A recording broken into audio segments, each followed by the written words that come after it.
Bon, Jean-Louis, comment ça va, la boîte? La boîte va super bien. Si on parle économiquement et financièrement, ça va. On a distribué nos dividendes, donc tout va bien, 4 milliards. L'équivalent de 40 années de dons au Téléthon.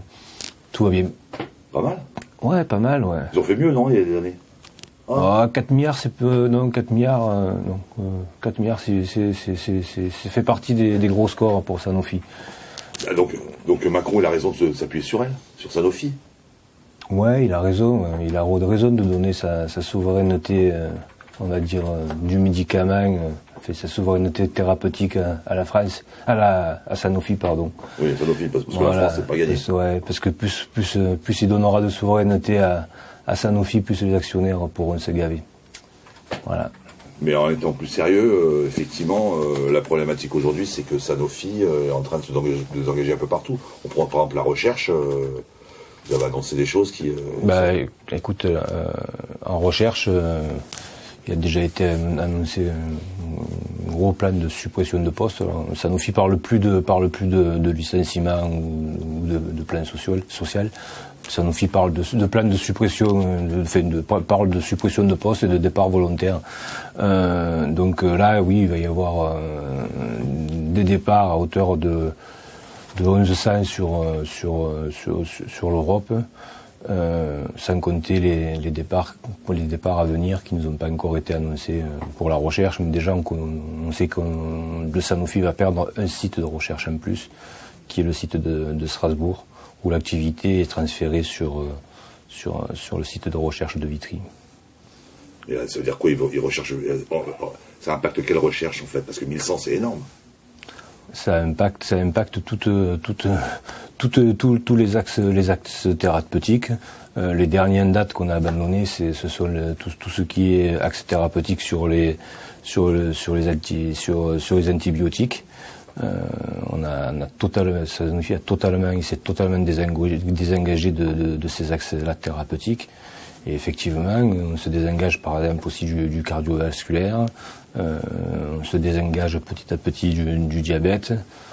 Aujourd'hui, Sanofi ne cherche que les molécules qui vont avoir pour eux une forte valeur ajoutée. Donc en gros, toutes les petites molécules, des molécules issues de la chimie, qui ont beaucoup moins de valeur ajoutée, sont petit à petit abandonnées par le groupe. Et qui va les faire? Non, parce qu'on aura toujours besoin d'antibiotiques quand même. Même si on dit qu'il faut pas en abuser. Ah oui, on aura toujours besoin d'antibiotiques. Mais pour Sanofi, c'est pas un marché comme ils appellent, parce que la santé pour eux c'est un marché. C'est pas un marché qui va pouvoir assez développer leur marge opérationnelle brute. Donc c'est un marché qu'ils abandonnent. Après, oui, toi tu vois ça en tant que potentiel patient, mais Sanofi voit cela comme un potentiel marché qui va rapporter ou pas rapporter. Et les choix sont faits sur le fait que le marché sera à forte valeur ajoutée ou pas. Et s'il n'est pas à forte valeur ajoutée, on fait le choix de se désengager d'une partie de sa recherche et de certains axes thérapeutiques. C'est ça la réalité. C'est ça l'industrie mais c'est l'industrie pharmaceutique tout court. Aujourd'hui, ce que cherche l'industrie pharmaceutique, c'est le profit. Et c'est surtout ce que cherchent les actionnaires, parce que les actionnaires se nourrissent de ce profit. Alors que logiquement, ces profits-là devraient être réengagés dans la recherche pour faire toujours plus évoluer la recherche et l'évolution des traitements. Mais une grosse partie de l'argent qui est gagné par ces groupes pharmaceutiques, qui ne va pas à la santé, qui va directement dans la poche des actionnaires, et c'est un vrai problème. C'est le vrai problème. Et d'ailleurs, ce sujet-là, aujourd'hui, au Sénat, il est présenté le projet de loi sur le pôle du médicament et du matériel médical. Alors c'est vrai que nous, au niveau de la CGT, surtout de l'AFNIC, on défend plutôt la création d'un pôle de la santé qui intègre le médicament et le matériel médical. Mais il est vrai aussi que la démarche des sénateurs du Parti communiste est intéressante, même si on s'arrête aux médicaments et au matériel médical.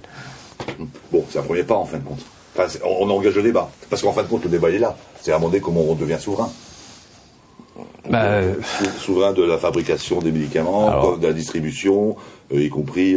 parce qu'en fin de compte, Sanofi, il est financé à 100%, une grande partie par la sécurité sociale, quoi. Et c'est bien ça. Oui. Ça. Oui. Donc en gros... Et à une époque, il est vrai qu'à une époque, quand la sécurité sociale allait discuter avec les grands de la pharmacie, la sécurité sociale savait imposer dans la discussion le fait, déjà le prix, mais aussi le fait d'engager des recherches en France, de faire fabriquer des produits en France ou en Europe. Mais tout ça aujourd'hui, petit à petit, la sécurité sociale s'est désengagée de ces valeurs-là, et aujourd'hui seul le prix compte. Donc, et seul le prix du médicament et le remboursement qui va être fait de ce médicament compte. Et c'est vrai qu'on a oublié tout un tas de choses dans la négociation. Et c'est vrai qu'il serait quand même aussi important de dire, si vous voulez nous vendre votre médicament et si vous voulez qu'on le rembourse à la hauteur de vos espérances, il va falloir aussi qu'il y ait un donnant-donnant, quoi. Et faire en sorte que ce médicament puisse aussi apporter de l'activité à la France, à l'Europe, et puis surtout faire en sorte qu'on n'ait pas à subir des ruptures d'approvisionnement ou des choses comme ça. Donc là, on est sur la recherche, on est sur le pôle médical du médicament, mais je présume que parce qu'on annonçait que Sanofi allait réintégrer la France sur des entreprises, mais en même temps, on apprend qu'elle se désengage, qu'elle veut créer un pôle européen de production sur un autre, d'autres productions. Et on est quoi exactement de Sanofi? Parce qu'en fait, on ne comprend pas très bien. Alors Sanofi va créer une société dont elle détiendra dans le futur plus que 30%, et dans cette société elle va y intégrer des sites qui appartiennent déjà à Sanofi. C'est-à-dire que Sanofi va mettre dans une société des sites de production chimique, et une fois que ces sites seront intégrés dans cette société, cette société va être mise sur le marché de la bourse, et Sanofi n'en détiendra plus que 30%. Ça veut dire que Sanofi est en train, petit à petit, de se désindustrialiser, de se désengager de son industrie et de son outil de production de médicaments, sous prétexte de vouloir relocaliser de la production. Et en plus, ce qui est en train de se passer, c'est que Sanofi ne va même pas relocaliser en réalité de la production, parce qu'elle met dans cette société et sur ces sites de production des médicaments qui sont déjà fabriqués sur le sol français et européen. Mais l'embrouille est tellement grosse que... Ah oui, parce que... Oui. Non, mais l'embrouille est tellement grosse que je crois que même nos dirigeants... Enfin, soit nos dirigeants ne veulent pas le voir, soit c'est tellement gros qu'ils ne s'aperçoivent même pas de l'arnaque. Oui, parce qu'en plus, il y a une subvention. L'État va aider là-dessus, en plus, c'est ça? C'est dans ce cadre-là que alors l'État va aider à ce qu'il appelle à relocaliser. On relocalise la localisation. On relocalise des produits qui ne sont jamais partis. Alors ça ne veut pas dire qu'il n'y a pas de médicaments qui sont faits dans des pays qu'on appelle low cost, c'est-à-dire souvent c'est l'Inde ou la Chine pour le médicament. Mais à ce jour, les médicaments qui vont être fabriqués, qui vont être soi-disant relocalisés, ceux-là ne sont jamais partis dans ces pays-là. Ont toujours été faits sur le sol européen ou français. En fin de compte, Sanofi, il n'y aurait pas intérêt à récupérer cette entreprise quand même, pour être maître de chez soi? Clairement, oui.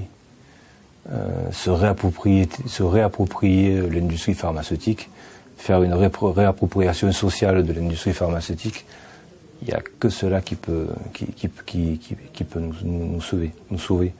Parce qu'effectivement, aujourd'hui, l'industrie pharmaceutique ne fabrique pas des médicaments pour réellement soigner l'humanité. Bien sûr qu'elle le fait. Mais ce que je veux dire par là, c'est que la logique voudrait que l'on qu'on se serve de l'argent pour fabriquer des médicaments. Aujourd'hui, on fabrique des médicaments pour se faire de l'argent. Et c'est là où c'est là où ça va plus. Disons que, alors dans le code du travail, il y avait un terme qui était à la mode, c'était l'inversion des normes. Mais je crois que dans la pharmacie, on a inversé les normes aussi. Avant, il fallait de l'argent pour faire du médicament. Aujourd'hui, comme je viens de te le dire, on fait du médicament pour se faire de l'argent. Et le problème est que si cet argent qui était fait sur le dos du médicament, il était réinvesti dans le médicament, à la limite, on arriverait à le comprendre, parce que ça serait pour faire évoluer toujours plus loin, toujours plus vite les choses. Mais là, c'est pas le cas.